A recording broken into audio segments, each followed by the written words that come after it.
Hi hello viewers, எல்லாத்துக்கும் வணக்கம். இன்னைக்கு என்ன நாள் தெரியுமா? நவம்பர் 14ஆம் தேதி அன்று எல்லாத்துக்குமே என்னங்க ஞாபகம் வரும்? நம்ம குழந்தைகள் தினம் தானே. ஆமா, அது மட்டும் இல்லைங்க, இன்னொரு விஷயம் இருக்குங்க. அதாவது உலக சர்க்கரை நோய் தினம். மதுரையில பிரபல மருத்துவமனை. நான் எங்க நிக்கிறேன் தெரியுமா உங்களுக்கு? நான் பஸ் ஸ்டாண்ட் மதுரையில ஆர்த்தர் ஆசீர்வாதம் மருத்துவமனைக்கு நேரா நிக்கிறேங்க. இங்கே நான் ஏன் நிக்கிறேன்னு தெரியுதா உங்களுக்கு? ஒரு கேள்வி கண்டிப்பா இருக்கும், அப்படிதானே? இங்கே ஆர்த்தர் ஆசீர்வாத மருத்துவமனை மற்றும் டைமென்ஷன் ட்ரஸ்ட் இணைந்து நடத்தும் சுகரே சுகமா நிகழ்ச்சிக்காக நான் இன்னைக்கு வந்திருக்கேங்க. இன்றைக்கு என்ன ஸ்பெஷல் தெரியுமா? நம்மளோட இந்த சுகரே சுகமா நிகழ்ச்சியில பிரபல சர்க்கரை நோய் மருத்துவர் டாக்டர் ஏஜே ஆசீர்வாதம் சார் அவர்கள் நம்ம நிகழ்ச்சியில கலந்துக்க போறாங்க. வாங்க தொடர்ந்து நிகழ்ச்சியை பாருங்க, மிஸ் பண்ணிடாதீங்க. நிகழ்ச்சிக்குள்ள போகலாம்.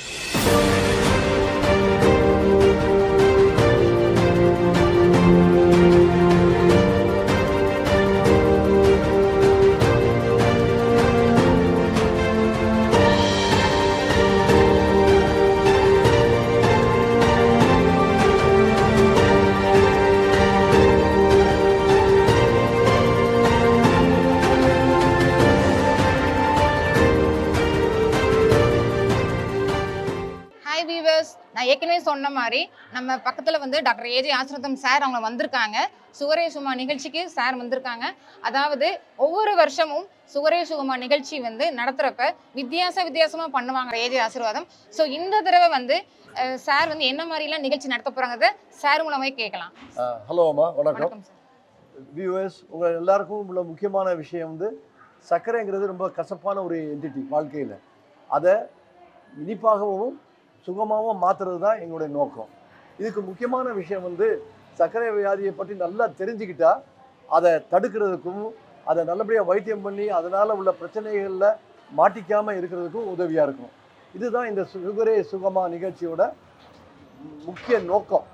இந்த நோக்கத்தில் இந்த வருஷம் என்ன செய்யலான்னு இருக்கோம்னா, வில்லேஜ் கிராமங்களுக்கு போய் அங்கே சர்க்கரை வியாதி பேஷண்ட்டுகளை பார்க்கறது மட்டும் இல்லாமல் சர்க்கரை வியாதியோட அவேர்னஸ் விவரங்கள் மக்களுக்கு தெரிஞ்சிருக்கா, தடுப்பு முயற்சிகள்லாம் தெரியுதா என்னங்கிறத பற்றி கேட்டு அவங்கள்ட்ட கொஞ்சம் கேள்வி பதில்களும் கொடுத்து அவங்களுக்கு கொஞ்சம் பரிசுகளும் கொடுத்து இந்த இதை ரெக்கார்ட் பண்ணி இதை மற்ற மக்களும் தெரிஞ்சுக்கிற மாதிரியாக டெலிகாஸ்ட் பண்ணுறதாக இருக்கிறோம். Okay sir. ஸோ இந்த வருஷம் சார் நம்ம சுகரே சும்மா நிகழ்ச்சி ரொம்ப வித்தியாசமாக நடத்துகிறாரு. கேட்கவே ரொம்ப ஆசையாக இருக்குது. வாங்க நம்ம நிகழ்ச்சிக்குள்ளே போகலாம். ஆமாம் சார், ஸ்பெசிஃபிக்காக இன்னைக்கு நம்ம சோழவந்தான் ஏரியாவுக்கு வந்திருக்கோம். இங்கே ஒரு சமுதாய கூடத்தில் நாங்கள் எல்லாருமே வந்திருக்கோம். இங்கே உள்ள மக்களை நாங்கள் பார்க்க போகிறோம். இங்கே நீங்கள் என்ன சார் செய்ய போகிறீங்க? இங்கே இந்த மக்கள்கிட்ட முதல்ல சர்க்கரை வியாதியை பற்றி சில முக்கியமான கருத்துக்கள் சொல்ல போகிறேன். இது எப்படி வரப்போகுது, சர்க்கரை வியாதி எப்படி வருது, இந்த சர்க்கரை வியாதியோட அறிகுறிகள் என்ன, இந்த சர்க்கரை வியாதியை தடுக்கிறதுக்குரிய வழிமுறைகள் என்ன அப்படிங்கிறத பற்றி பேசிட்டு அதில் நல்லா புரிஞ்சுக்கிட்டாங்களா இல்லையான்றதை பார்க்குறதுக்கு கொஞ்சம் கேள்விகள், அந்த கேள்விகளுக்கு பரிசுகள் இதை மாதிரி கொடுத்துட்டு ஒவ்வொரு வில்லேஜ்லேருந்தும் வெளியே வரும்போது இதுலேருந்து என்ன தெரிஞ்சுக்கிட்டோம் அப்படிங்கிறத நம்ம குறிப்பாக குறித்து வச்சுக்கிட்டோம்னா நீங்கள் கடைசியில் பார்க்கும்போது உங்களுக்கு அது உபயோகமாக இருக்கும்னு நினைக்கிறேன். நன்றி. ஓகே, இன்னைக்கு உள்ள இருக்கவங்களுக்கும் ஒரு எக்ஸைட்டிங் ப்ரைஸஸ்லாம் காத்துக்கிட்டு இருக்கு போல. அவங்க கரெக்டாக பதில் சொன்னாங்கன்னா அவங்களுக்கும் ப்ரைஸஸ் காத்துக்கிட்டு இருக்குது. ஸோ வாங்க நம்ம நிகழ்ச்சிக்குள்ளே போகலாம். என்னங்கிறத நம்ம பார்ப்போம். கீப் ஆன் வாட்சிங். அனைவருக்கும் வணக்கம்மா, அனைவருக்கும் காலை வணக்கம். இது சர்க்கரை நோய் விழிப்புணர்வை பற்றின ஒரு சின்ன ஒரு அவேர்னஸ் ப்ரோக்ராம் தான், விழிப்புணர்வு ப்ரோக்ராம் தான். வர உலக சர்க்கரை நோய் தினம் உங்களுக்கு நவம்பர் 14ஆம் தேதி வரப்போகுது. இந்த ப்ரோக்ராமோட நோக்கம் என்னென்னா, நம்ம டாக்டர் ஆசீர்வாதம் வந்திருக்காங்க இல்லையா, சார் இப்போ உங்களுக்கு எல்லாருக்கும் ப்ளட் சுகர் பார்த்தாங்க. சர்க்கரை வியாதியை பற்றி ஒரு 10 நிமிஷம் உங்ககிட்ட உரையாடுவாங்க. எந்த அளவுக்கு உங்களுக்கு சர்க்கரை வியாதி பற்றி எல்லாம் தெரிஞ்சிருக்கு அப்படின்னு சொல்லிட்டு உங்களுக்கு பார்த்துட்டு சில கொஸ்டின்ஸ்லாம் உங்ககிட்ட கேட்டுட்டு உங்களுக்கு எல்லாம் பரிசுகளை வழங்கிட்டு டாக்டர் ஆசீர்வாதம் சார் அவர்களை இந்த ப்ரோக்ராமுக்காக உங்கள் எல்லார் சார்பாகவும் நான் வருக வருக என நான் வரவேற்கிறேன். இந்த ப்ரோக்ராமை எங்களுக்கு அரேஞ்ச் பண்ணி கொடுத்த நம்ம ஊராட்சி மன்ற தலைவர் ராஜா சார் அவர்களுக்கு நாங்கள் ரொம்ப அவங்கள வருக வருக என வரவேற்கிறேன். ஆர்கனைஸ் பண்ணி கொடுத்த பாண்டியம்மாள் அக்கா அவங்களுக்கு நான் நன்றி வருக வருக என வரவேற்கிறேன். சந்தானம் அவங்களையும் நாங்கள் வருக வருக என்று வரவேற்கிறேன். சர்க்கரை வியாதிங்கிறது ஒரு பரம்பரை நோய். இது ரொம்ப முக்கியமான விஷயம். ஆனால் அப்பா அம்மாவுக்கு சர்க்கரை இருந்ததுன்னா அது பிள்ளைகளுக்கும் வரக்கூடிய வாய்ப்பு அதிகமாக இருக்குது. அதனால் அப்பா அம்மாவுக்கு சர்க்கரை இருந்ததுன்னா பிள்ளைங்கள்லாம் ரொம்ப ஜாக்கிரதையாக இருந்து சர்க்கரை வியாதி வந்துருச்சா வரலையா என்னன்றதை கண்டுபிடிச்சி அதுக்குரிய வைத்தியத்தையும் சரியான முறையில் செஞ்சுக்கிறது நல்லது. ரெண்டாவது இந்த சர்க்கரை வியாதி நமக்கு வர்றதுக்கு வாய்ப்பு இருக்கா இல்லையா அப்படிங்கிறத நம்ம தெரிஞ்சுக்கிறது நல்லது. ஏன்னா நம்ம அப்போக்கப்போ டெஸ்ட் பண்ணி அதை கண்டுபிடிச்சிக்கணும். இந்த மாதிரி இருக்கிறதுக்கு வந்து என்ன காரணங்கள்லாம் நம்ம மேலே இருந்தானா சர்க்கரை வியாதி வரக்கூடிய வாய்ப்பு இருக்குன்றதை நம்ம தெரிஞ்சுக்கணும். அது என்னென்னா உடல் பருமனாக இருக்கிறது, தடியாக இருக்கிறது, அந்த மாதிரி வெயிட் கூட இருக்கக்கூடிய ஆளுங்களுக்கு சர்க்கரை வியாதி வரக்கூடிய வாய்ப்பு அதிகம். ரெண்டாவது வந்து உடல் உழைப்பு டெய்லி இருக்கணும். ஓரளவுக்கு ஒரு மணி நேரமாவது உடல் வேர்க்க உழைப்பு இருக்கணும். அந்த மாதிரி உழைப்பு இல்லாமல் உட்கார்ந்தே இருக்கக்கூடிய ஒரு வாழ்க்கை முறை இருந்தால் சர்க்கரை வியாதி வரும். மூணாவது, நீங்கள் வந்து சாப்பிட்ற ஆகாரம் இருக்கே அது வந்து ஒரு ஹெல்த்தியான ஒரு சுகத்துக்கு தரக்கூடிய அளவுக்கு உள்ள ஆகாரமாக இருக்கணும். முக்கியமாக ஆகாரம் பற்றி பேச போனால் நார் சத்து உள்ள காய்கறிகள் நிறையா சேர்த்துக்கணும். அதுக்கு அடுத்தது பழங்கள் சேர்த்துக்கணும். இது போக இந்த பிஸா, பர்கர் போன்ற ஃபாஸ்ட் ஃபுட்டு, அதிகமாக சீனி, அதிகமாக ஸ்வீட்ஸு சாப்பிட்றது நல்லதல்ல. இந்த ரெண்டு போக மன உளைச்சல், ரொம்ப ஒரி பண்ணி டென்ஷன் ஆகிறது வந்து சர்க்கரை வியாதியை உண்டாக்கிடும். ஆனால் அதுவும் ரொம்ப முக்கியம். இந்த 3 முக்கியமான அம்சத்தை நீங்கள் எடுத்துக்கிட்டு தினமும் உடற்பயிற்சி பண்ணி ஆகாரத்தில் அளவோடு சாப்பிடணும். வயிறு நிறைய சாப்பிட வேண்டாம், அரை வயிற்றுக்கு ருசியாக சாப்பிடுங்க. இது சர்க்கரை வியாதி இல்லாதவங்களுக்கும் இதுதான் முக்கியமான விஷயம். மூணாவது, உடற்பயிற்சி எக்ஸசைஸ் டெய்லி இருக்கணும். ரெண்டாவது, ரொம்ப ஒரி பண்ணக்கூடாது. ஒரி பண்ணுறதுனால நம்ம எதையும் மாற்ற போகிறதில்ல. அதனால் கடவுள் பக்தினாலேயோ அல்லது ஒரு மெடிடேஷன்னாலேயோ ஒரு யோகானாலேயோ இந்த தாக்கம் அதிர்ச்சியை குறைச்சிக்கிட்டோம்னா சர்க்கரை வியாதி வரக்கூடிய வாய்ப்புகளை தவிர்க்கலாம். முதல் கேள்வி, சர்க்கரை வியாதி ஒரு பரம்பரை வியாதியா இல்லையா? அதான் அவங்க கேட்டுருக்காங்க. என் பேர் கே பானுமதி, நான் மொழிபுரத்துலேருந்து பேசுகிறேன். எங்கள் குடும்பத்தில் எல்லாத்துக்குமே சர்க்கரை வியாதி இருக்குது. இது வந்து பரம்பரை வியாதி தான். கரெக்ட். கை தட்டிடுவோம். கரெக்டான ஆன்சர் சொல்லிட்டாங்க.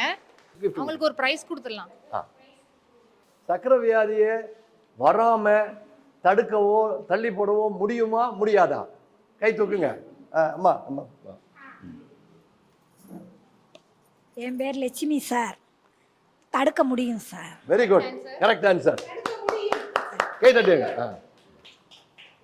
பிரைஸ் வாங்கிக்கோங்க. ரைட். ஓகே. சர்க்கரை வியாதியை தடுக்கலாம் இல்லை தள்ளி போடலாம்னு அம்மா சொல்லிட்டாங்க. அதுக்கு நம்ம செய்ய வேண்டிய கடமைகள் என்னென்ன? அதில் ஒரு கடமை மட்டும் சொன்னால் போதும், அடுத்தவங்களுக்கு அடுத்த கடமை. பாப்போம் அவங்க கரெக்டான ஆன்சர் சொல்றாங்களா இல்லையான்னு பாப்போம். என் பேர் சந்திரபிரபா. ஒன்று மாத்திரம் தான். தினமும் உடற்பயிற்சி செய்தல். Very good. சரியா சொல்லிட்டாங்க. அவங்களுக்கு ஒரு பிரைஸ் கொடுத்துடலாமே. ஜெயராணி நீ கொடுத்துருங்க. சாப்பாட்டில் என்ன சேர்த்துக்கலாம் அப்படிங்கிறத பற்றி யார் சொல்ல போறா? கை நீட்டணும். சரி, இவங்க சொல்றாங்களா சார்? சொல்லுங்க. உங்க பேர் என்னம்மா? தெய்வானை. சோ தெய்வானை அம்மா என்ன சொல்ல போறாங்கன்னு கேட்போம் நம்ம. ஆட்டுக்கறி நிறையா சாப்பிட்டா அது உடனே அது தெரிஞ்சிருது. ஆட்டுக்கறி என்ன சாப்பிடலாம் சர்க்கரை வியாதியை தவிர்க்கிறதுக்கு? கேப்பக்குழு சாப்பிடணும். சாப்பாடு பழைய சோறு சாப்பிடக்கூடாது. சாப்பாட்டை குறைச்சிக்கிட்டா எல்லாமே இருக்கும். எண்ணெய் பலகாரம் சாப்பிடக்கூடாது. அம்மா சொன்னதுல ஒரு காரியம் மாத்திரம் கரெக்ட். அதுக்கு மாத்திரம் தான் பிரைஸ் கொடுங்க. சாப்பாட்டை குறைக்கணும்ட்டாங்க.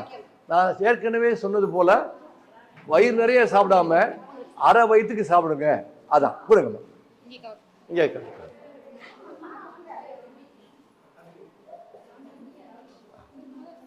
அடுத்தது அவங்க கஞ்சி கூழ் சாப்பிட சொன்னாங்க. அந்த கஞ்சி கூழ் சாப்பிட்றது வந்து அவ்வளோ நல்லதில்லை. ஏன்னு கேட்டிங்கன்னா அதில் அந்த மாவு சத்து வந்து தண்ணி ஃபார்மில் கொடுக்குறதுனால உடனே ரத்தத்தில் ஏறும். அப்போ இன்சுலின் சுரக்கிற தன்மை ரொம்ப தேவைப்படும். அதனால் கஞ்சி கூழ் சாப்பிட்றது நல்லதில்லை. பழையதாக இருந்தால் சாதத்தை புழிஞ்சு எடுத்துட்டு அதுக்கு பிறகு எது மாதிரி சாதம் மாதிரியே சாப்பிட்டுக்கலாம்.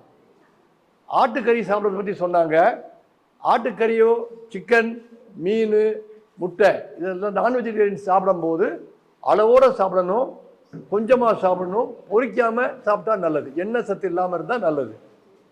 அதுக்கு பிறகு இப்போ அடுத்த கேள்வி, என்ன நிறையா சாப்பிடலாம் இல்லை என்ன நல்லா சாப்பிடணும்? அது யார் சொல்ல போகிறா? என்ன சாப்பிடலான்னு கேட்குறேன். சாப்பிடலாம். நான் என்ன சொன்னேன் உங்களுக்கு கொஞ்ச நேரத்துக்கு முன்னால? ஆசீர்வாதம் சார் வந்து உங்களுக்கு காய்கறி சாப்பிடலாம். கரெக்ட். காய்கறி சாப்பிடலாம். உங்களுக்கு கொடுத்துருங்கம்மா. நிறைய சாப்பிடணும்னு சொன்னோம். ஏன் காய்கறிகள் சாப்பிடணும்னு கேட்டிங்கன்னா, காய்கறிகளில் நார் சத்து அதிகமாக இருக்குது. அதே மாதிரி கீரை, எந்த கீரையாக இருந்தாலும் சரி, எல்லா கீரையிலும் நார் சத்து அதிகமாக இருக்குது. ஸோ அந்த நார் சத்து அதிகமாக உள்ள காய்கறிகள் கணக்கு பார்த்திங்கன்னா, கேபேஜு, காலிஃப்ளவர், சோயாபீன்ஸு, நூக்கோல், வாழைத்தண்டு, வாழைப்பூ, கொத்தவரங்காய், பீர்க்கங்காய், புடலங்காய், கத்திரிக்காய், தக்காளி, இந்த அவ்வளவு காய்கறியில் நல்ல காய்கறிகள். அதில் நிறைய சாப்பிட்டுக்கணும். ஒரு வகையான கீரை இந்த மாதிரி சாப்பிட்டிங்கன்னா சர்க்கரைக்கு நல்ல கண்ட்ரோலாக வரும். சர்க்கரை வியாதி வராமல் தடுக்கிறதுக்கும் இது உதவியாக இருக்கும். ஸோ நம்ம தெரிஞ்சுக்கிட்டது பரம்பரை நோய், ரெண்டாவது ஆகார பத்தியமாக இருக்கணும், வாக்கிங் ரெகுலராக போகணும், மன உளைச்சல் ரொம்ப இருக்கக்கூடாது, என்ன ஆகாரம் சாப்பிடணும்னு தெரிஞ்சுக்கிட்டோம், என்ன சாப்பிடக்கூடாதுன்னு தெரிஞ்சுக்கிட்டோம். இதை எல்லாத்தையும் நீங்கள் தினம் அமுல்படுத்துனீங்கன்னா நிச்சயமாக சர்க்கரை நோயை வராமல் தடுக்க முடியும், அல்ல தள்ளி போட முடியும்.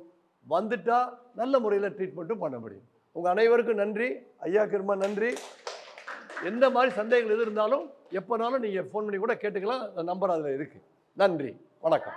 மதுரை மாவட்டம் வாடிப்பட்டி வட்டம் முள்ளிப்பள்ளம் ஊராட்சியில்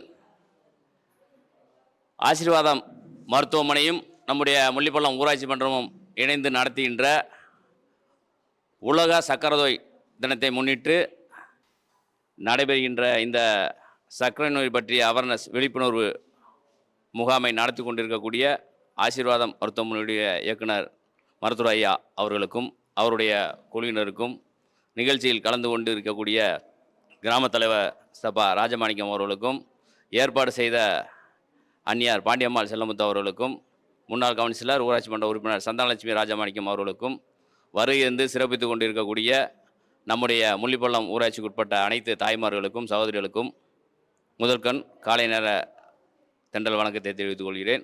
சர்க்கரை நோயை பற்றி நல்ல விழிப்புணர்வு ஏற்படுத்த வேண்டும் என்ற நோக்கத்தோடு நம்முடைய முள்ளிப்பள்ளத்தை முதலில் தேர்ந்தெடுத்ததற்கு ஐயா அவர்களுக்கு நம்முடைய கிராமத்தின் சார்பாக ஊராட்சி மன்றத்தின் சார்பாக மனமார்ந்த நன்றியை தெரிவித்துக் கொள்கிறேன். முள்ளிப்பள்ளத்தில் வெற்றிகரமாக வந்து ஃபர்ஸ்ட் ஸ்பாட்டை நாங்கள் முடிச்சிருக்கோம். டாக்டர் ஆசீர்வாதம் சார் அவங்க வந்து சர்க்கரை நோய் வந்தால் வாழ்க்கை முறையை நம்ம எப்படி மாற்றி அமைக்க வேண்டும்ங்கிறத சொல்லியிருக்காங்க. அது மட்டும் இல்லை, இங்கே உள்ள ஊராட்சி மன்ற தலைவர் ராஜா சார் கூட வந்து ஒரு சின்ன டயட்டிஷனாக மாறிட்டார். ஸோ அவருமே வந்து நிறைய அவேர்னஸ் வார்த்தைகள் நிறைய சொல்லியிருக்காங்க. ஸோ வாங்க அடுத்த ஸ்பாட்டில் போய் நம்ம என்ன டாக்டர் ஆசீர்வாதம் சொல்ல போகிறாங்கிறத நம்ம கவனித்து கேட்போம். ஓகே வியூவர்ஸ், நாங்கள் இப்போ அடுத்த ஸ்பாட்டுக்கு வந்திருக்கோம். அதாவது விக்கிரமங்கலத்து பக்கத்தில் நாராயணபுரம் அப்படிங்கிற பிளேஸுக்கு வந்திருக்கோம். இப்போ வந்து இங்கே வந்து சார் வந்து மக்களை பார்க்க போகிறாங்க. டாக்டர் ஆசீர்வாதம் சார் வந்து இங்கே என்ன கான்செப்ட் சொல்ல போகிறாங்க சார்கிட்ட கேட்டுருவோம். இங்கே சர்க்கரை வியாதியில் வரக்கூடிய ஒரு முக்கியமான காம்ப்ளிகேஷன், பின் விளைவு, லோ சுகர், அதை பற்றி பேச போகிறேன். சர்க்கரை வியாதி இல்லாதவங்களுக்கு இந்த லோ சுகரை பற்றி தெரிஞ்சு என்ன ஆக போகுதுன்னு நீங்கள் நினைக்கலாம். இது வந்து எல்லாருக்கும் தெரியணும். சின்ன வயசு பிள்ளையிலேருந்து கிழவி வரைக்கும் தெரியணும். ஏன்னு கேட்டிங்கன்னா, இது வந்து நம்ம இன்னொருத்தருக்கு ஒரு அவசரமான சிச்சுவேஷனில் ஒரு டயபெட்டிக் பேஷண்ட் வரும்போது உதவி செய்யக்கூடிய ஒரு வாய்ப்பு. அதை இழக்கக்கூடாது. அந்த வாய்ப்பை இழந்தோம்னா நமக்கு வாய்ப்பு மட்டும்தான், அவங்களுக்கு ஆயுசு, உயிர் போயிடும். அதனால் ஒரு சின்ன விஷயந்தான், அதை பற்றி தான் இங்கே டிஸ்கஸ் பண்ண போகிறோம். அது அறிகுறிகளை பற்றி சொல்லித்தர போகிறேன். அதுக்கு பிறகு இதுக்கு என்ன செய்யணுங்கிறது எல்லாருக்கும் தெரியணும். அதை தான் இன்றைக்கி சொல்லித்தர போகிறேன். இன்றைக்கி நம்ம பேச போகிற இந்த காம்ப்ளிகேஷன் வந்து தாழ் சர்க்கரை நிலை, ஹைப்போகிளைசீமியா. தாழ் சர்க்கரை நிலைனா சர்க்கரை ரத்தத்தில் உள்ள அளவில் திடீர்னு ரொம்ப குறைஞ்சி போய் பேஷண்ட்டுக்கு நிறைய பாதிப்பு வந்து மயக்க நிலைமை, உயிரிழப்பு வரைக்கும் போகிறதுக்கு வாய்ப்பு இருக்குது. இது சாதாரணமாக உங்களுக்கும் எனக்கும் அப்படி ஆகிறதில்லை. ஏன்னா கடவுளுடைய படைப்பில் சர்க்கரை நம்ம நிறைய சாப்பிட்டாலும் சரி, பட்னியாக உண்ணாவிரதம் இருந்தாலும் சரி, அந்த பிளட் சுகர் வந்து 140 ஒட்டி தான் இருக்குமே ஒழிய, அதுக்கு கீழே தான் இருக்குமே ஒழிய எப்பவும் கூடவும் கூடாது, குறையவும் குறையாது. ஆனால் சர்க்கரை வியாதி வந்தவங்களுக்கு சர்க்கரை மாத்திரைகள் ஊசி போட காரணத்தினாலேயோ, அதிகமாக போடுவ காரணத்தினாலேயோ, அல்லது உடல் உழைப்பு திடீர்னு ஒரு நாள் மாத்திரம் அதிகமாக மாறி இருந்தால், அடுத்தது உணவு சாப்பிட வேண்டியதை குறைச்சி சாப்பிட்டோ அல்லது தள்ளி போய் லேட்டாகி போடுறதாலேயோ இந்த மாதிரி தாழ் சர்க்கரை நிலை வரலாம். ஸோ தாழ் சர்க்கரை நிலைங்கிறது சர்க்கரை வியாதியுடைய ஒரு பின்விளைவு. ரெண்டாவது பாயிண்ட் என்ன சொல்லியிருக்கிறேன், இந்த பின்விளைவு வரும்போது அந்த பேஷண்ட்டு என்னென்ன அறிகுறிகள் வரும்ன்றதை பின்னால் சொல்கிறேன். இதுக்கு முன்னால் நம்ம தெரிஞ்சிக்க வேண்டியது, சர்க்கரை நோய் பாதிப்பை தவிர சாதாரணமாக இந்த தாழ் சர்க்கரை நிலை வராது. சர்க்கரை நோய் இருக்கிறவங்களுக்கு இந்த தாழ் சர்க்கரை நிலை 3 காரணத்தினால வரலாம். ஒன்று, அதிகமாக திடீர்னு ஒரு உடல் உழைப்பு, ஒரு பஸ்ஸை ஓடி பிடிக்கிறாங்க, இல்லை ஒரு ஸ்டாப்பில் மிஸ் பண்ணிட்டாங்க, கொஞ்சம் தூரம் நடந்து போய் பண்ணுறாங்க, இல்லை வீட்டில் அன்னைக்கு மாத்திரம் தடியாக ஒரு வீடு க்ளீனிங் பண்ணுறாங்க. இந்த மாதிரி வேலைகள் பலு கூடும்போது சர்க்கரை குறைய வாய்ப்பு இருக்குது. ரெண்டாவது, வழக்கமாக போடக்கூடிய ஊசி மாத்திரைகள் அதில் அளவுக்கு அதிகமாக போட்டுட்டாங்கன்னா, இல்லைன்னா மாத்திரையை கொஞ்சம் மறந்துட்டோமா போட்டோமா போடலையான்னு ஞாபகம் சரியாக இல்லாமல் இன்னொரு மாத்திரையை போட்டுட்டாங்களோ இந்த தாழ் சர்க்கரை நிலை வரலாம். 3வது காரணம், சர்க்கரை அளவு குறையிறதுக்கு 3வது காரணம் ஆகாரம்.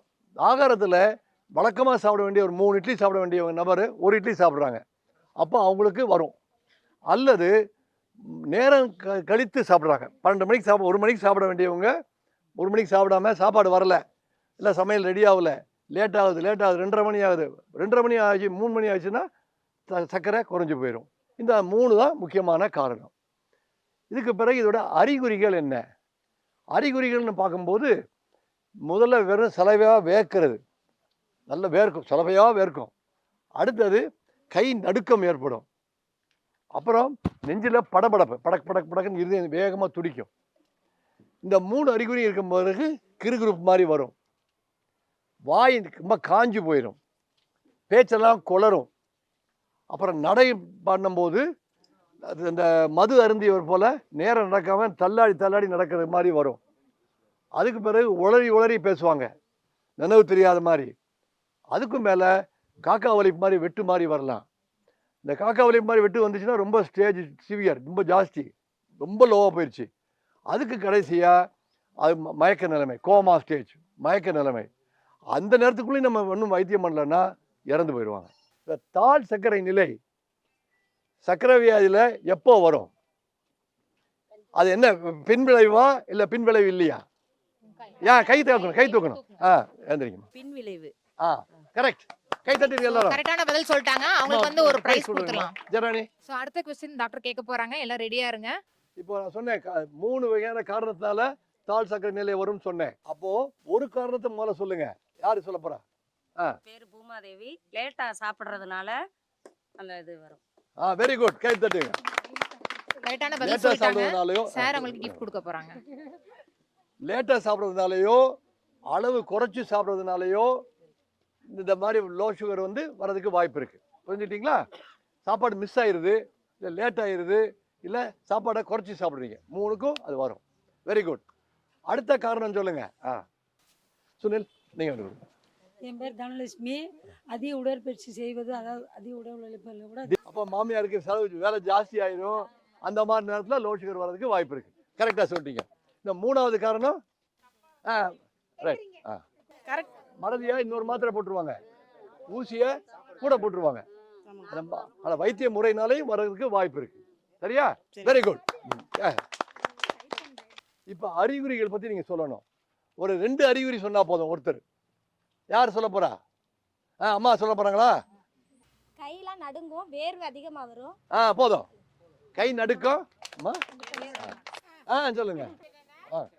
போதை ஓட்டவங்க மாதிரியே ஒரு ஒரு நடுக்கம், கிறுகிறுப்பு வருது, ஒரு மயக்க நிலையில இருப்பாங்களே, அது வந்து அதோட அறிகுறி. பேச்சு வந்து கொளறி பேசுறது, அந்த இதெல்லாம் வந்து இதோட அறிகுறி 2வது. Very good. சரி, இப்போ தடுக்கிறதுக்குரிய வழி பார்த்துட்டோம். அது போக நம்ம முதல்ல சொன்னோம்ல, எக்ஸசைஸ் திடீர்னு பண்ணிடக்கூடாது, ஆனால் அளவோட பண்ணணும். சாப்பாடு அளவோட சாப்பிடணும். அதிகமாக சாப்பிட்றதோ குறைச்சி சாப்பிட்றதோ நல்லது இல்லை. மாத்திரை மருந்து அளவோட கரெக்டாக டாக்டர் சொன்ன மாதிரி சாப்பிடணும். அது போக ஐடி கார்டு வச்சுக்கணும். அப்புறம் சீனி வச்சுக்கணும். இப்போ அடுத்த ஒரு கேள்வி கேட்க போகிறேன். முட்டாயை பெண்கள் எங்கே வைக்கணும்? இதெல்லாம் சொல்லக்கூடாது. சொல்லுமா. Very good. 2 பேருக்கு கொடுத்துருங்க. சூப்பர். 2 குட்டீஸ்மே ரொம்ப அழகா பேசிட்டாங்க. அவங்களுக்கு 2 பேருக்குமே பிரைஸ் கொடுத்துடலாமே. மைக்ல வந்திருக்குமா? திருப்பி சொல்லுங்க. சுருக்கு பையில வைக்கணும். சர்க்கரையை பொறுத்த வரைக்கும் எப்போதுமே ஜாக்கிரதையாக இருந்துக்கணும். நல்ல ட்ரீட்மெண்ட்டில் கண்டினியூ பண்ணிங்கன்னா இந்த லோ சுகரும் வராது, வேற பின் விளைவும் வராது. தேங்க்யூ. அதாவது டாக்டர் சார் அவங்க வந்து ஹைப்போகிளைசிமியா சர்க்கரை குறைஞ்சா என்ன பண்ணலாம் அப்படிங்கிறத வந்து ரொம்ப ஈஸியான டிப்ஸாக கொடுத்தாங்க. எல்லாருமே ரொம்ப ஆர்வமாக கலந்துக்கிட்டாங்க. கேள்விகளுக்கு பதிலும் சொன்னாங்க.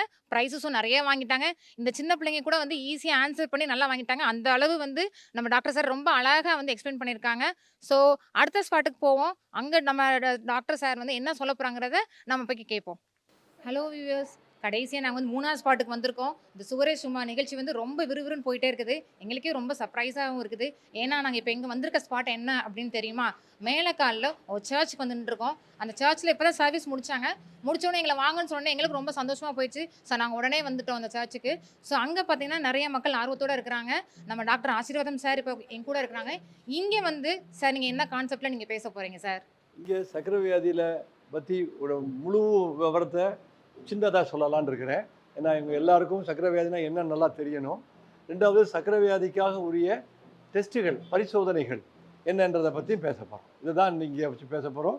இதில் உள்ள கேள்விகள் பதில் சொல்லி அவங்க பரிசுகளை வாங்குவாங்கன்னு எதிர்பார்க்குறேன். இங்கேயுமே நிறைய கொஸ்டின்ஸ்லாம் கேட்க போறாங்க போல. ஸோ மக்களே நீங்க எல்லாரும் வந்து டாக்டர் சொல்றதை நல்லா கவனமா கேட்டுக்கோங்க. எல்லாத்துக்கும் ஒவ்வொரு ப்ரைஸஸ் காத்துக்கிட்டு இருக்கு. ஸோ ரெடியா இருங்க. அன்பார் இயேசு கிறிஸ்துவின் நாமத்தினாலே உங்கள் அனைவருக்கும் என்னுடைய வாழ்த்துக்களை தெரிவித்துக் கொள்கிறேன்.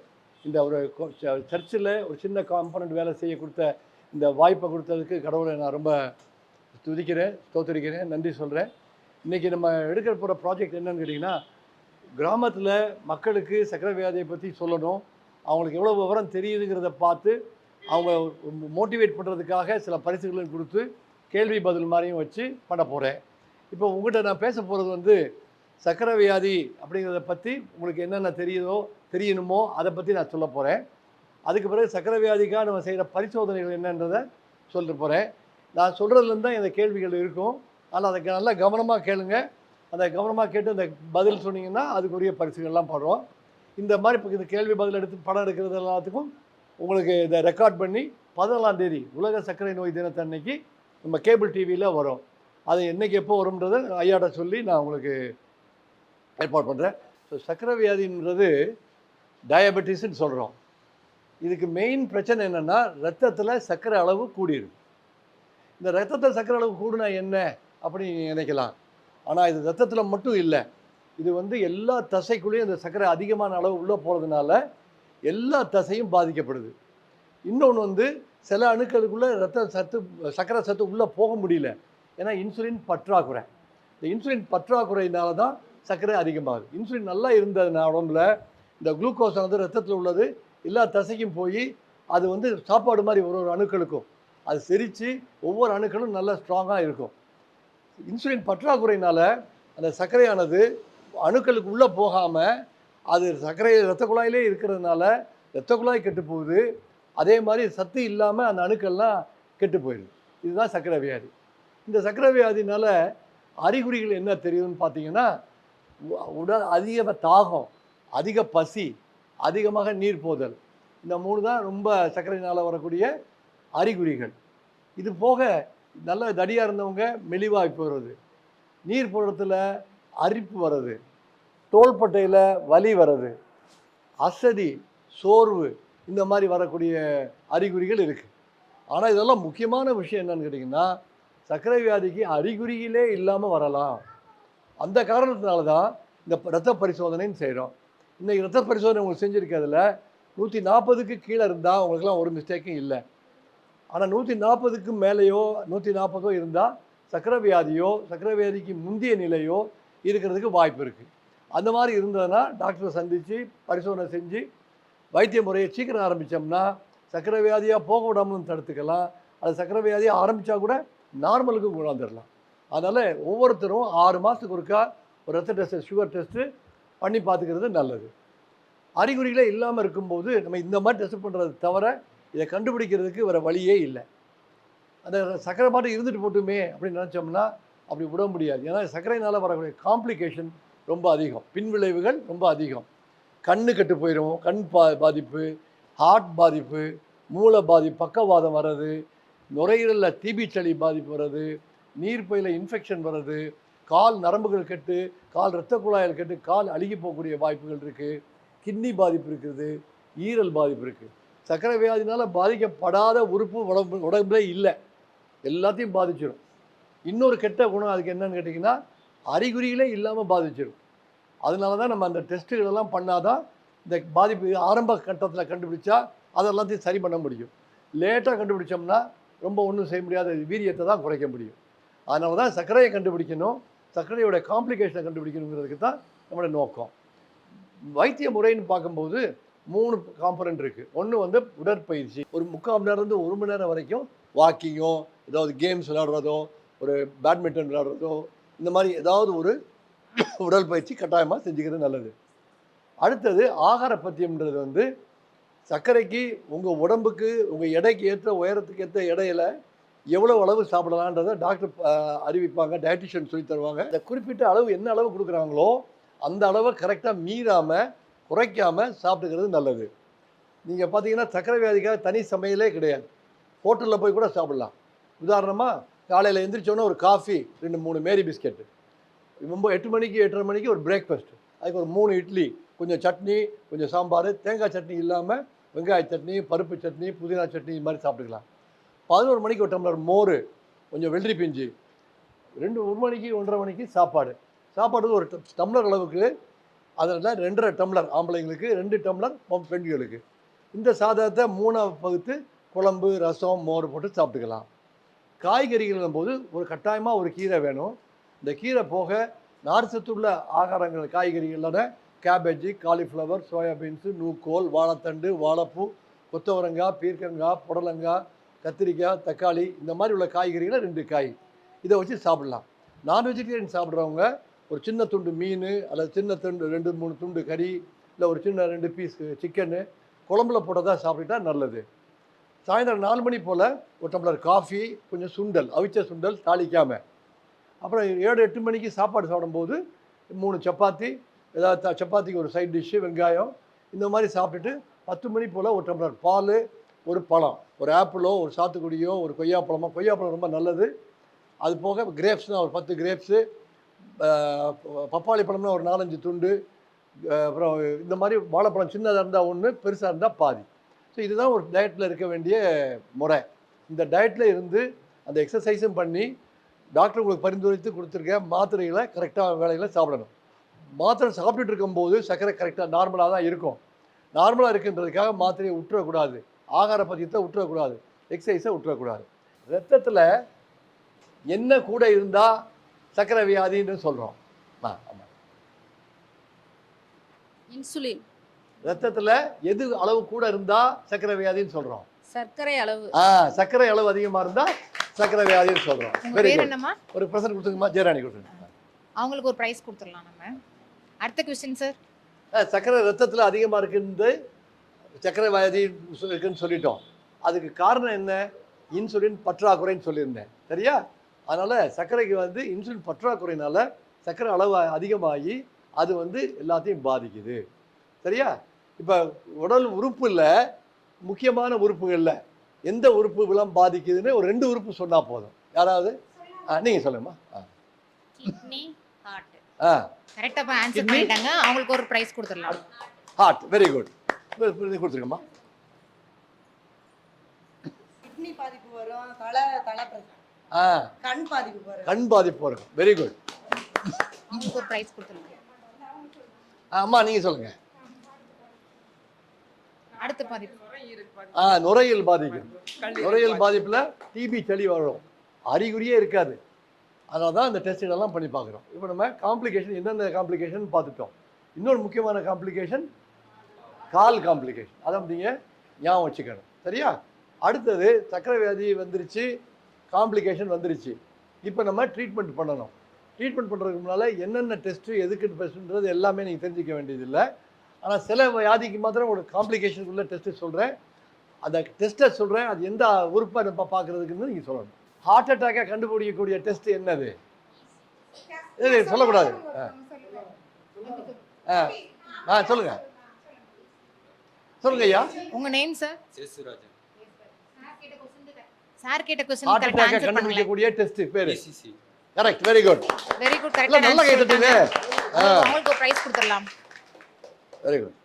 இசிஜி டெஸ்ட் பார்த்தா தான் ஹார்ட்டில் ரத்த ஓட்டம் கம்மியாக இருக்கா, ஹார்ட் அட்டாக் வந்திருக்கான்றதை கண்டுபிடிக்க முடியும்.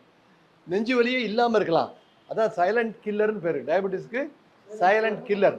ஏன்னா ஹார்ட் அட்டாக்குக்கு வலி தெரியாது, டிபி சளிக்கு இருமல் இருக்காது, சக்கரை வியாதி வந்ததுக்கு அறிகுறியே இருக்காது. அதனால சைலண்ட் கில்லர்னு பேர். இப்போ ஹார்ட் அட்டாக் சொல்லிட்டேன். அடுத்தது வந்து நுரையீரலில் டிபி சளி இருந்தால் எந்த டெஸ்ட் பண்ணி பார்க்கலாம் அம்மாட்ட? Very good.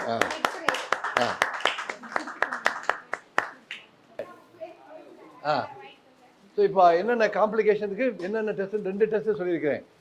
அடுத்தது கிட்னி பாதிப்பு கண்டுபிடிக்கிறதுக்கு என்ன டெஸ்ட் பண்ணணும் ஞாபகம் இருக்குதா? சொல்லுங்கம்மா. அல்ல, கீட்டோனுங்கிறது வந்து வேறு காம்ப்ளிகேஷன் பார்க்குறது. Urea creatinine. Urea creatine. Very good. So இப்போ காம்ப்ளிகேஷன் என்னென்ன பார்க்கணும்னு கண்டுபிடிச்சிட்டிங்க. இப்போ கடைசியாக ட்ரீட்மெண்ட்டுக்கு வந்து ஒரு காய் சொல்லுவேன், அந்த காய் சாப்பிடலாமா சாப்பிடக்கூடாதான்னு சொல்லணும். சரியா? உருளைக்கிழங்கு. அம்மா, உருளைக்கிழங்கு சாப்பிடலாமா சாப்பிடக்கூடாதா? சாப்பிடக்கூடாது. கரெக்ட். ஸோ என்னென்ன ஆகாரத்தை கீரையில் சாப்பிட சொல்லிட்டேன், அளவு சொல்லியிருந்தேன். ஆம்பளை ஆளுகள் எவ்வளவு சாப்பிடலாம்? 2.5 டம்ளர். குட். பெண்களுக்கு 2, ஆம்பளை ஆளுக்கு 2. கரெக்ட். கரெக்டான ஆன்சர் சொல்லிட்டாங்க.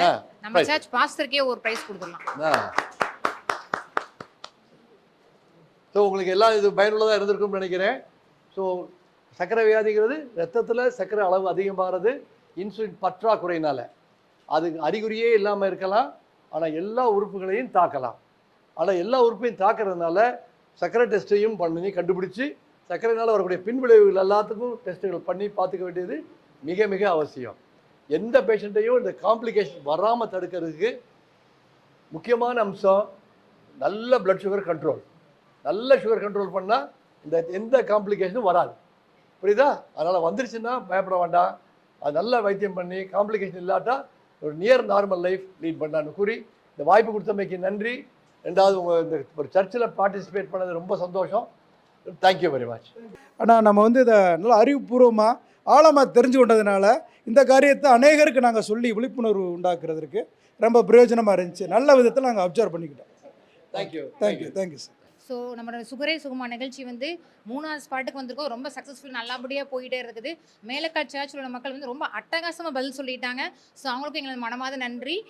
இது மட்டும் இல்லாமல் நம்ம டாக்டர் சார் வந்து நிறைய விஷயங்கள் கருத்துக்களை வந்து தெரிவிச்சிருக்காங்க. பாஸ்டருமே வந்து ரொம்ப யூஸ்ஃபுல்லாக இருக்குன்னு சொன்னார். இந்த சர்ச்சில் உள்ள மக்களுக்கும் பயனடைப்பாங்கன்னு நம்புகிறேன்.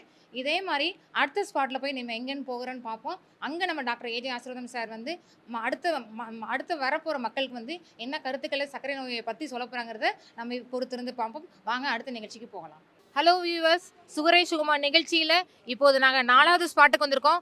லாங் ட்ராவல் பண்ணி வந்திருக்கோம். எங்கே வந்திருக்கோம்னு தெரியுமா? அதாவது சிவகங்கை மாவட்டம் அரசனூர் ஊராட்சி திருமாஞ்சோலைக்கு வந்திருக்கோம். இப்போ நம்ம கூட வந்து டாக்டர் ஏஜே ஆசீர்வாதம் சார் நம்ம இங்கேயும் வந்திருக்காங்க. ஸோ இங்கே உள்ள கிராம மக்களுக்கு வந்து நம்ம ஆசீர்வாதம் சார் வந்து என்ன சொல்ல போகிறாங்கிறத சார்கிட்ட கேட்போமா? நம்ம படிப்படியாக ஒவ்வொரு ஆஸ்பெக்ட் ஆஃப் டயபெட்டிஸ் பார்த்துட்டோம். இப்போ வந்து சர்க்கரையினால் வரக்கூடிய பின்விளைவுகளை பற்றி இந்த இடத்துல பேச போகிறோம். என்னென்ன பாதிப்பு இருக்குது சர்க்கரை வியாதியில், அதை எப்படி தடுக்க முடியும், எப்படி அதை கண்டுபிடிக்க முடியுங்கிறத இந்த இடத்துல பார்க்கக்கூடிய ஒரு இம்பார்ட்டன்ட். ஸோ இங்கேயுமே வந்து சார் அவர்கள் வந்து நிறைய அதை பற்றி விஷயங்களை பற்றி பேச போகிறாங்க. இதில் கொஸ்டின்ஸு கேட்க போகிறாங்க. பரிசுகளை வாங்குறதுக்கும் மக்கள் எல்லாம் காத்துக்கிட்டு இருக்காங்க. வாங்க நிகழ்ச்சிக்குள்ளே போகலாம். அவரோட முழு ஒத்துழைப்பு, அவருடைய சிரமத்தை எடுத்து பண்ணதில் உங்களோட அனைவரையும் நான் பார்க்க கிருபை செய்தது பெரிய விஷயம். இன்றைக்கி என்ன செய்ய போகிறோம்னு கேட்டிங்கன்னா, சர்க்கரை வியாதியை பொறுத்த வரைக்கும் விழிப்புணர்வு நிகழ்ச்சியாக தான் இதை நடத்துகிறோம். உங்களுக்கு சர்க்கரை வியாதியில் என்ன விவரம் தெரியுதுங்கிறதையும் தெரிஞ்சுக்கிட்டு நான் சொல்லிக் கொடுக்குற கொஞ்சம் ஒரு 5 நிமிஷம் பேசுகிற நிறையா பாயிண்ட் சொல்லி தருவேன். அதில் தான் கேள்வி இருக்கும். அந்த கேள்வியை ஆன்சர் பண்ணிட்டீங்கன்னா ஒரு சின்ன ப்ரெசென்ட்டு.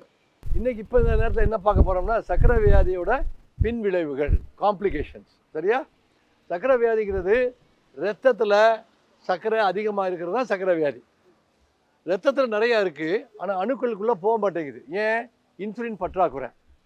இந்த நிலைமையில் அப்படியே இருந்தால் இருந்துட்டு போட்டுமே அப்படின்னு நீங்கள் நினைக்க முடியாது. ஏன்னு கேட்டிங்கன்னா, சர்க்கரை அதிகமாக இருக்கும்போது அது எல்லா இரத்த குழாயையும் பாதித்து உடம்புல உள்ள எல்லா உறுப்பையும் பாதிச்சிருக்கு. ஸோ இந்த பாதிப்பு என்னென்ன இருக்குங்கிறத பற்றி நம்ம பார்க்க போகிறோம். இந்த பாதிப்பை எப்படி தடுக்கிறது அப்படின்னு நான் பார்க்க போகிறோம். சரியா?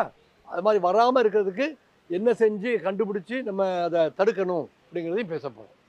ஸோ முதல் பாயிண்ட் வந்து சர்க்கரை வியாதினால் எல்லா இரத்த குழாய்கள் பாதிக்குது, இருதயம் பாதிக்குது, மூளை பாதிக்குது, நுரையீரல், கிட்னி, ஈரல், அப்புறம் கால் நரம்புகள், கால் இரத்த குழாய்கள், கால் பாதம் எல்லாம் பாதிக்குது. சரியா? இந்த பாதிப்புக்கெல்லாம் காரணம் என்ன? சர்க்கரை அதிகமாக இருக்கிறதுனால. இதுக்கு வந்து இந்த 3 மாதத்துக்கு ஒருக்கா பண்ணக்கூடிய ஒரு டெஸ்ட் இருக்குது, A1Cன்னு. அந்த டெஸ்ட் வந்து 7% கீழே இருந்தால் இந்த காம்ப்ளிகேஷனே வராது. அப்போ இதனால் நம்ம என்ன தெரிஞ்சுக்கிட்டோம்? சர்க்கரை கண்ட்ரோல் நல்லா இருந்தால் இந்த காம்ப்ளிகேஷன் வராது. புரியுதா? இப்போ சர்க்கரை மாத்திரை கூட இருந்ததை சரி பண்ணிட்டோம், காம்ப்ளிகேஷன் கிடையாது, மாத்திரையோ மருந்தோ சாப்பிட்டுட்டு ஒரு நார்மல் லைஃபே நடத்த முடியும். அடுத்ததாக இந்த காம்ப்ளிகேஷன் என்னென்ன காம்ப்ளிகேஷன் என்ன நடக்குது? கண்ணில் வந்து விழித்திரை, ரெட்டினான்னு சொல்லுவோம். இந்த சின்ன பிள்ளை வயசு படிக்கும்போது கேமராவில் உள்ள ஃபில்ம் மாதிரின்னு சொல்லுவாங்க. அந்த ரெட்டினா தான் பாதிக்கப்படுது. அதுக்கு பிறகு இருதயத்தில் இரத்த குழாய் அடைக்கிறதுனால மாரடைப்பு, நுரையீரலில் டிபி சளி, ஈரலில் கொழுப்பு சத்து போய் படிஞ்சுக்குது, அதனால ஈரல் வீக்கம், ஈரல் வந்து சுருங்கி போயிடுது. கிட்னி பின்னால் இந்த இடத்துல உள்ளே இருக்குது, அந்த கிட்னியில் வந்து சர்க்கரை வடிகட்டி மாதிரி இருக்குது. அதில் அங்கே வடிகட்டி அதில் பூரா அழுக்காக அடைஞ்சி கிட்னி ரெண்டும் கெட்டு போகுது. புரியுதா? 2 கிட்னியும் கெட்டு போகுது. 2 கிட்னி இருந்தும் பிரயோஜனம் இல்லை. ஒன்று கெட்டு போனால் ஒன்றை வச்சு வாழ முடியாது. 2 கிட்னியும் கெட்டு போயிடுது. அப்புறம் கால் நரம்புகள், மதமதப்பு, எரிச்சல் போன்ற ஊசி வச்சு குத்துற மாதிரி இருக்கிறது, உணர்ச்சியே கிடையாது. உணர்ச்சியிலாம் என்ன ஆகுது? முள்ளு மேலே மீச்சாலும் தெரியாது, முள்ளோடே உள்ளே நடந்துக்கிட்டே இருப்பாங்க. உணர்ச்சி இல்லாமல் போயிடுது. ரத்த ஓட்டம் இல்லாதனால விரல் நுனிகள்லாம் அழுகி போய் கருப்பாக உண்டாயிடுது, கேங்க்ரீன்னு சொல்கிறது. ஸோ இந்த மாதிரி இருக்க அவ்வளோ காம்ப்ளிகேஷனையும் நம்ம எப்படி தடுக்கலாங்கிறத நம்ம பார்க்க போகிறோம். எப்படி தடுக்கலாம்? முக்கியமான விஷயம், சர்க்கரையை வந்து நல்லா கண்ட்ரோலாக வச்சுக்கணும். அதான். ரெண்டாவது, இந்த சர்க்கரை வியாதியோட காம்ப்ளிகேஷன்லாம் இருக்கா இல்லையான்றதை பார்த்துக்கணும். அதுக்கு தான் ஒரு கம்ப்ளீட் செக்கப்பு பண்ணுறோம். அந்த கம்ப்ளீட் செக்கப் பண்ணும்போது கண்ணு செக்கப்பு, ஹார்ட் செக்கப்பு, நுரையீரல் செக்கப்பு, ஈரலுக்காக செக்கப்பு, கிட்னிக்காக, கால் நரம்புக்காக, கால் ரத்த ஓட்டத்துக்காக பார்க்குறோம். இதில் ஆரம்பத்திலே ஒரு ப்ராப்ளம் இருந்ததுன்னா அதுக்கு நல்லபடியாக வைத்தியம் பண்ணி அதை நார்மலுக்கு கொண்டாந்துடலாம். ரொம்ப நாள் ஆகி போச்சுன்னா அது ஒன்றும் செய்ய முடியாது. டயாலிசிஸு, கிட்னி மாற்று சிகிச்சை, ஹார்ட் அட்டாக்கு, காலை எடுக்கிறது, இந்த மாதிரி உள்ள வழிகள் தான் செய்ய வேண்டியிருக்கும். ஆகையினால இதை முன்கூட்டியே தெரிஞ்சு வைத்திய முறையை நல்லா செஞ்சோம்னா அது பயனுள்ளதாக இருக்கும். சர்க்கரை வியாதியில் வைத்திய முறைன்னு பார்க்கும்போது ஆகார பற்றியும், உடற்பயிற்சி, வாக்கிங் மாதிரி போகிறதோ, ஒரு விளையாட்டு ஏதோ விளையாடுறதோ, இல்லை வயலில் ஒரு வேலை செய்கிறதோ, அதே ஒரு பயிற்சி ஆகிடும். இந்த பயிற்சிக்கு பிறகு மன உளைச்சல் ரொம்ப இருக்கக்கூடாது, ஒரி பண்ணக்கூடாது. 4வது, மாத்திரை மருந்து என்ன கொடுத்துருக்காங்களோ டாக்டர் அதை விடாமல் சாப்பிடணும். அதை விட்டுட்டு ஒரு 10 நாள் லீவ் எடுக்க முடியாது. அதனால் ஆயுசு பூரா மாத்திரை சாப்பிடணும். ஊசி போட சொன்னால் ஊசி போட மாட்டேன்னு சொல்லக்கூடாது. ஊசி போடுறது நல்லதுன்னு சொல்லி ஒரு டாக்டர் சொல்லும்போது அதை கேட்டுக்கணும். ஏன்னா நமக்கு வேண்டியது என்ன? சர்க்கரை கண்ட்ரோல் வேணும். அது மாத்திரையிலே கிடைச்சா சந்தோஷம், ஆகார பத்தியத்தோட கிடைச்சா ரொம்ப ரொம்ப சந்தோஷம். ஆனாலும் கிடைக்கலையா ஊசி போடுறத நினச்சி பயப்படக்கூடாது. இருக்கா குறைவாக இருக்கா? என் பேர் கோடீஸ்வரன், 5ஆம் வகுப்பு படிக்கிறேன். சரி, சர்க்கரை கூட இருக்கணுமா குறைச்சிருக்கணுமா? சர்க்கரை வியாதின்னு சொல்கிறதுக்கு ரத்தத்தில் சர்க்கரை குறைச்சிருக்கணும். அதிகமாக கரெக்டாக சொன்ன முதல்ல கூட இருக்கணும். சர்க்கரை கூட இருந்தால் தான் சர்க்கரை வியாதி, இல்லைன்னா ஜாலி. சரியா? ரைட்டு. என்ன இருந்தாலும் ஒரு ப்ரைஸ் கொடுத்துருக்கோம்மா. குட், எல்லாம் கை தட்டுங்க. வா. காம்ப்ளிகேஷன் 2 காம்ப்ளிகேஷன் சொல்லுங்க. பின்விளைவு 2. எந்த தெரியுமா? மைக்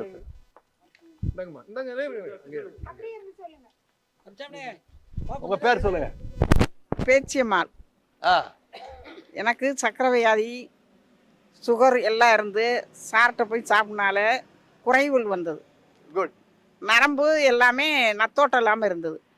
எல்லாமே மாத்திரை கொடுத்து ஆசீர்வாத டாக்டர் வந்து என்னை ரத்த ஓட்ட மாட்டி வச்சிருக்காங்க. நன்றி, கடவுளுடைய கிருபை. இப்போ பதில் என்ன? 2 காம்ப்ளிகேஷன் சொல்லுங்க. 2 பின்விளைவு. விளைவு வந்து இந்த கண்ணு பார்வை இல்லாமது. வேற என்ன காம்ப்ளிகேஷன்? ஈரல் சக்கரை இருக்கு. அப்புறம் வந்து காலு நரம்புகள். 3 சொன்னீங்க. Very good. அவங்க அம்மாக்கு ஒரு பிரைஸ் கொடுத்துருங்க. அடுத்த கேள்வி, இந்த காம்ப்ளிகேஷன் பின்விளைவு வராம தடுக்கிறதுக்கு என்ன செய்யலாம்? யார் சொல்ல போறா? என் பேர் செல்வி. நல்லா கண்ட்ரோலாக சாப்பிடணும். முதல்ல வராமல் தடுக்கணும்டா, அது வராமல் இருக்கணும்டா. நல்லா முதல்ல சாப்பாடு ஒழுங்காக சாப்பிடணும். இது சக்கரை வியாதி வராது இருக்கிறதுக்கு மாத்திரை மருந்து கொடுக்குற சாப்பிடணும். ரைட். இப்போ சக்கரை காம்ப்ளிகேஷன் பின்விளைவு வராமல் இருக்கணும்னா என்ன செய்யணும்? அதே நம்ம உணவுகள் இதுகள் நம்ம கண்ட்ரோலாக இருக்கணும். கண்ட்ரோலாக இருந்துக்கிறது வேற முக்கியமான விஷயம். டெஸ்ட் பண்ணுறோமே, ரத்த டெஸ்ட் பண்ணணும். அது வர டெஸ்ட் பண்ணி தான் பார்க்கணும் சார். இல்லை, என்ன அளவில் இருக்கணும்? குறைவா இருக்கணும். அது வராமல் இருக்கணும். நம்ம நார்மலாக இருக்கணும். சக்கரை நார்மலாக இருந்தா இந்த பின்விளைவுகள் வராம தடுக்க முடியும். இந்த A1C ஒரு டெஸ்ட் சொன்னேன், நல்லா கவனிச்சுங்க. A1C ஒரு டெஸ்ட் சொன்னேன், அது எதுக்குள்ள இருக்கணும், எத்தனை சதவீதம் இருக்கணும்? அவங்க கொடுங்க. அதாவது வந்து HbA1c அப்படின்ற பேர் சொல்லுங்க. என்னோட பேர் வந்து கருப்பையா, திருமாஞ்சலியில் தான் வசிக்கிறேன். HbA1c அப்படின்னு வந்து சர்க்கரையோட அளவை 3 மாதத்துல நம்ம கண்டுபிடிக்கிறது. இந்த அளவு அப்படின்றது வந்து 7% கீழே இருக்கணும். 7% மேல இருக்கக்கூடாது அப்படின்றதுதான். Very good. அதாவது வந்து சர்க்கரை வியாதியை 3 பக்க விளைவுகளை எப்படி நம்ம கண்ட்ரோல் பண்றது அப்படின்னு பார்த்தோம்னா, வாக்கிங் பண்ணணும், சாப்பாடு அளவுகளை நார்மலாக எடுத்துக்கிறணும், நம்மளோட இதை வந்து டெஸ்ட் பண்ணிக்கிறணும். இதான் வந்து பக்க விளைவுகளை தவிர. இந்த காம்ப்ளிகேஷன் இருக்கா இல்லையான்னு பார்த்துக்கணும்ல, அதை பார்த்துக்கணும். அதை பார்க்கறதுக்கு சில டெஸ்ட்டுகள்லாம் இருக்கு. அந்த டெஸ்ட்டுகள் பண்ணி ஒவ்வொரு டெஸ்ட்டுக்கும் அந்த டெஸ்ட்டில் பாதிப்பு இருக்குது இல்லைங்கிறத கன்ஃபார்ம் பண்ணிக்கணும். இல்லாமல் இருந்தாலோ ஆரம்ப நிலையில் இருந்தாலோ அதை வந்து நார்மல் ஆக்கலாம். புரியுதா? எல்லாம் பார்த்துக்குவோம்.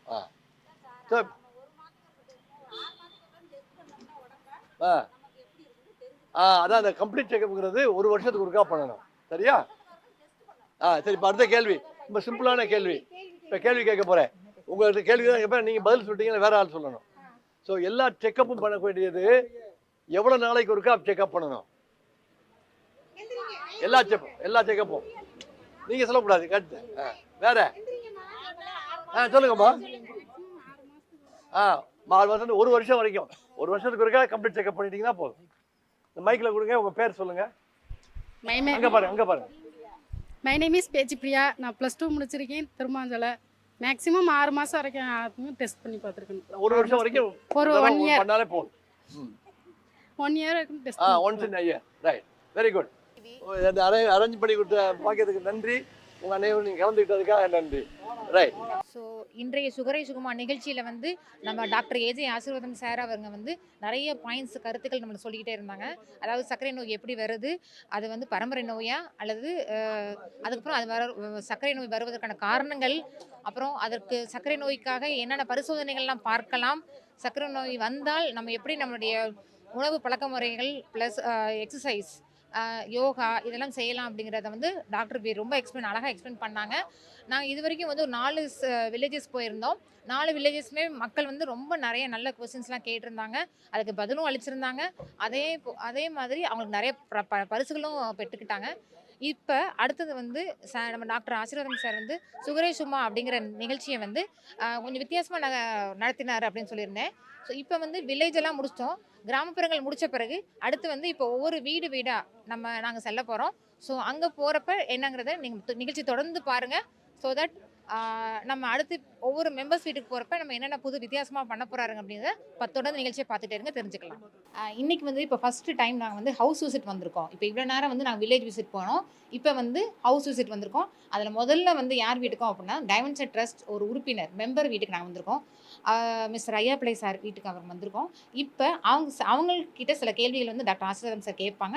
அதற்கு எப்படி அவர் பதில் சொல்கிறாங்கிறத நம்ம பார்ப்போம். உங்களை வந்து பார்க்க வந்த நோக்கம் நாம் சொல்கிறது, மாத்திரை எழுதி கொடுக்குறது, ஒரு வாழ்க்கை முறையில் நீங்கள் எப்படி நடைமுறையில் மாற்றியிருக்கீங்க அப்படின்றத செக் பண்ணுறதுக்காகவும், அது நல்லபடியாக இருந்ததுன்னு சொன்னால் இன்னொரு 5 வீடு இருக்குது, அந்த மிச்ச வீடுகளையும் பார்த்துட்டு அதை first prize, second prize, third prize உண்டு. அதை வந்து நம்ம செக் பண்ணிவிட்டு அது கடைசியில் உங்களுக்கு அறிவிப்போம். சரி. பட் இப்போதைக்கு என்னன்றதை பார்ப்போம். தேவையானது என்னன்னு கேட்டிங்கன்னா, முதல்ல டயபெட்டிஸ் பேஷண்ட் பண்ண வேண்டியது வந்து வீட்டில் என்ன பண்ணுறாருன்னு பார்க்கும்போது காலில் செருப்பு போட்டிருக்காரான்றதை கட்டாயம் பார்ப்போம். இப்போ பார்த்துட்டு நீங்கள் காலில் செருப்பு போட்டிருக்கீங்க, அந்த ஃபார்ம் ஃபில்அப் பண்ணிங்கம்மா. ஸோ காலில் செருப்பு போட்டிருக்கிறது வந்து வீட்டுக்குள்ளே இருக்க வேண்டியது ரொம்ப ரொம்ப அவசியம்.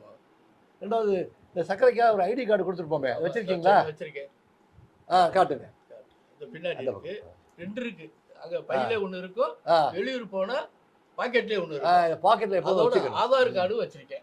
Good, very good, very good. Aadhaar card வச்சிருக்கேன். ரெண்டாவது இந்த மாத்திரை சீட்டெல்லாம் பத்திரமா வச்சிருக்கீங்களா?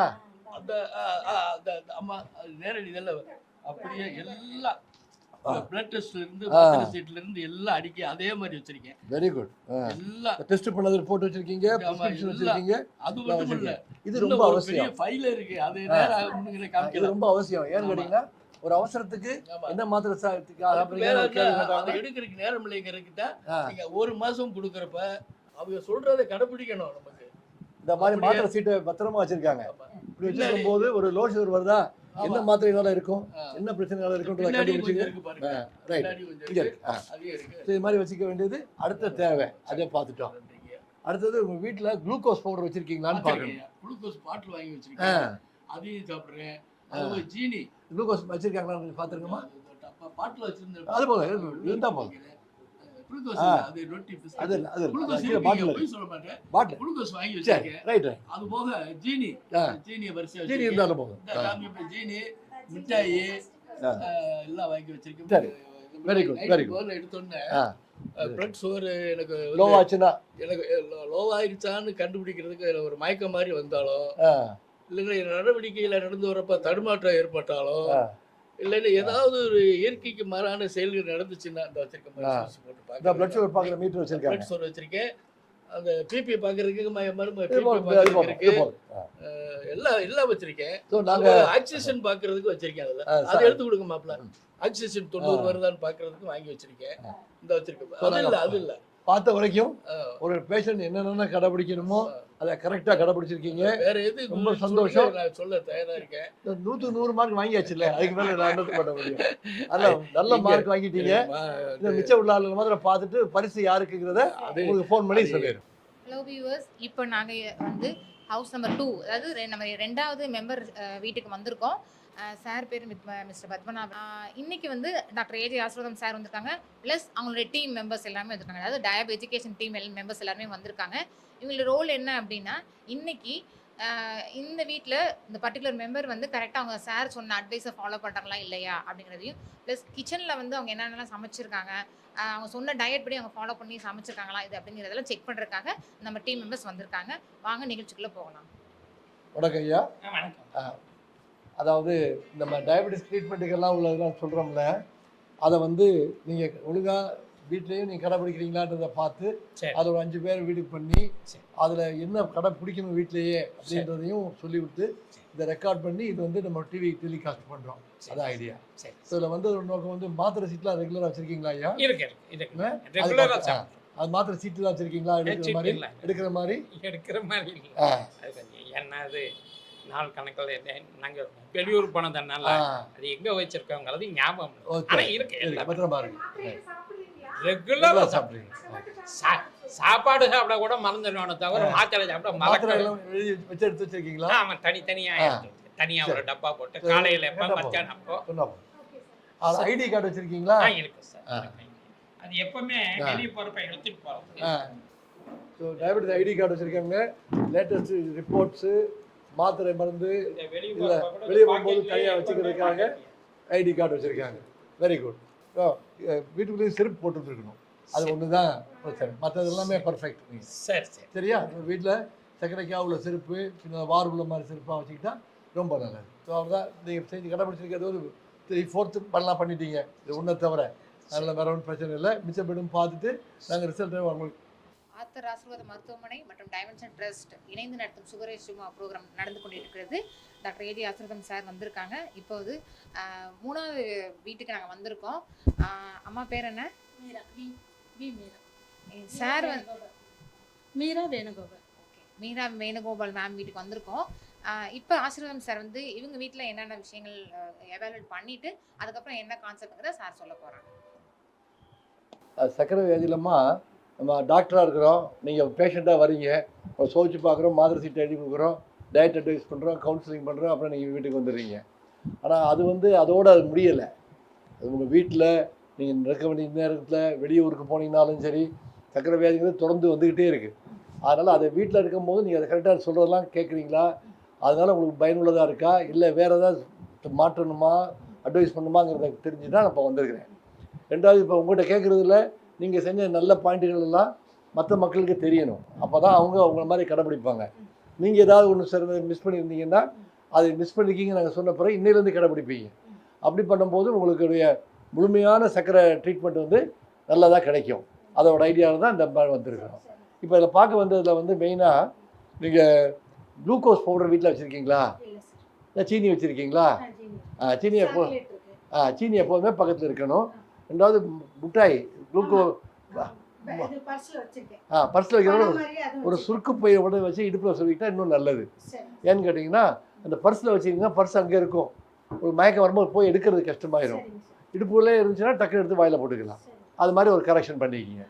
ரெண்டாவது ஐடி கார்டு, வீட்டுக்கு வெளியே போகும்போது ஐடி கார்டு கொண்டு போவீங்களா? நம்ம சர்க்கரைக்காக so ID card very good very good.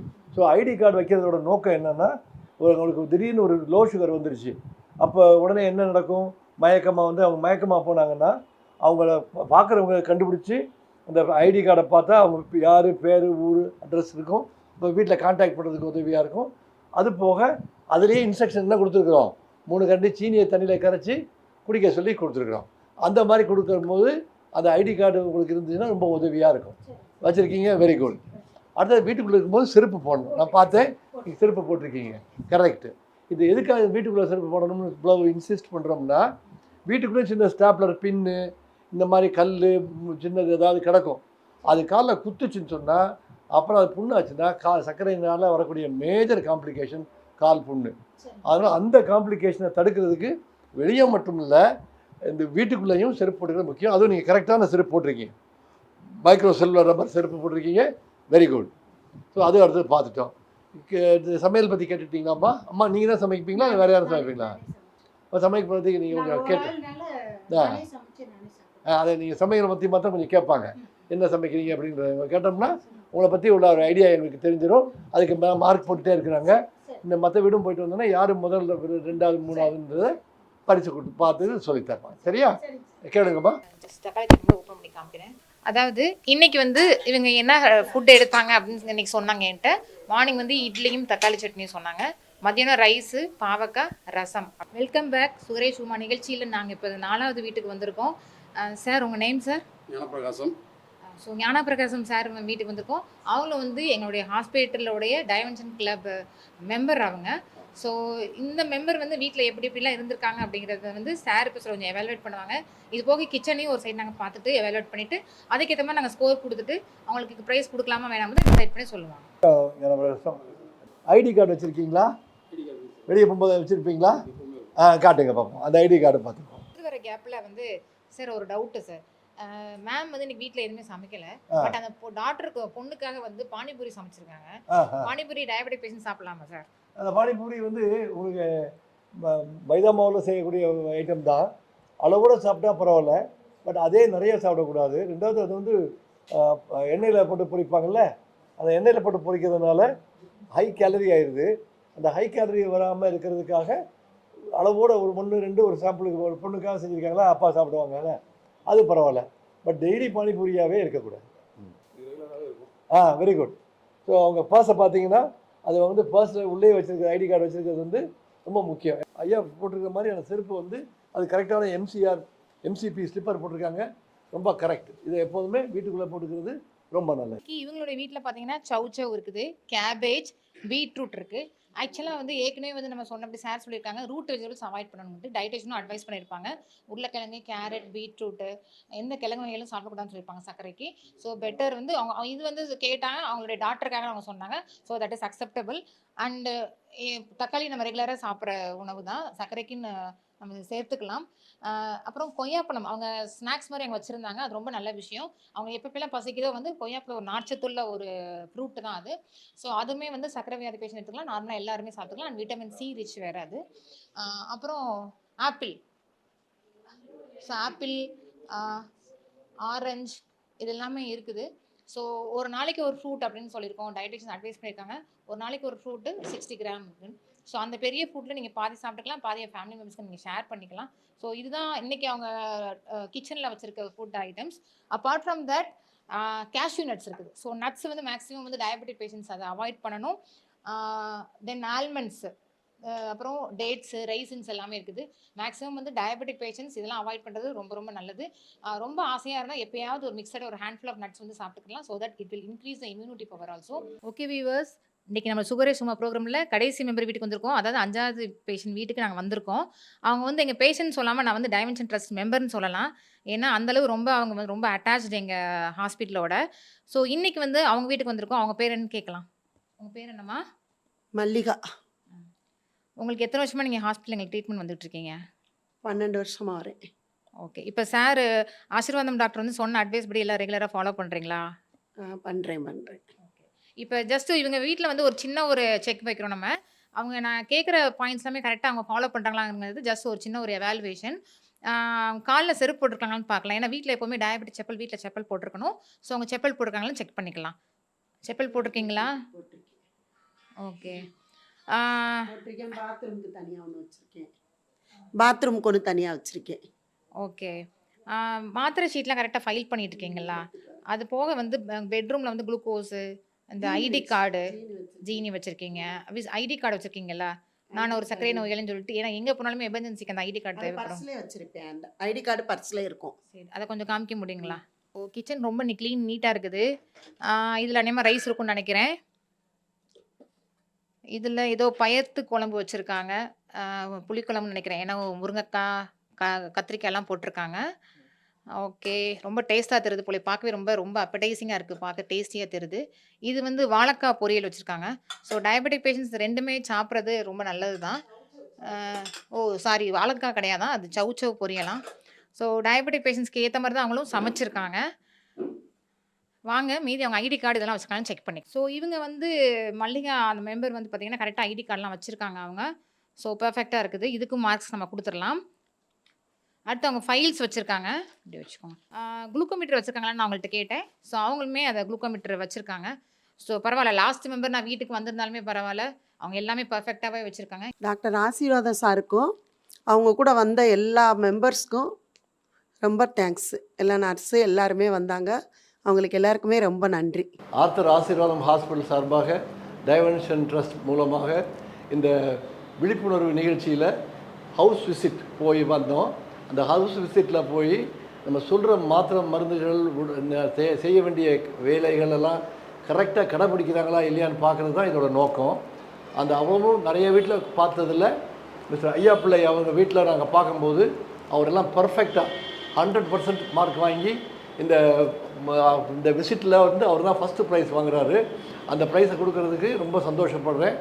அவரை மாதிரி எல்லோரும் இருக்கணும். அவர் பேசுகிறதும் நீங்கள் கேட்டிருப்பீங்க முன்னால். அல்ல அதை திருப்பியும் போட்டு கேட்டு கூட நீங்கள் எல்லோரும் அதை கடைப்பிடிச்சிங்கன்னா சர்க்கரை வியாதி ஒரு சாதாரண சிம்பிளான விஷயமாயிரும், ஜுஜிபி வேலையாயிரும். ஐயா அவர்களுக்கு இந்த பரிசை கொடுக்கறதுல நான் ரொம்ப பெருமைப்படுறேன், ரொம்ப சந்தோஷப்படுறேன். வாழ்த்துக்கள். நன்றி. Right, thanks.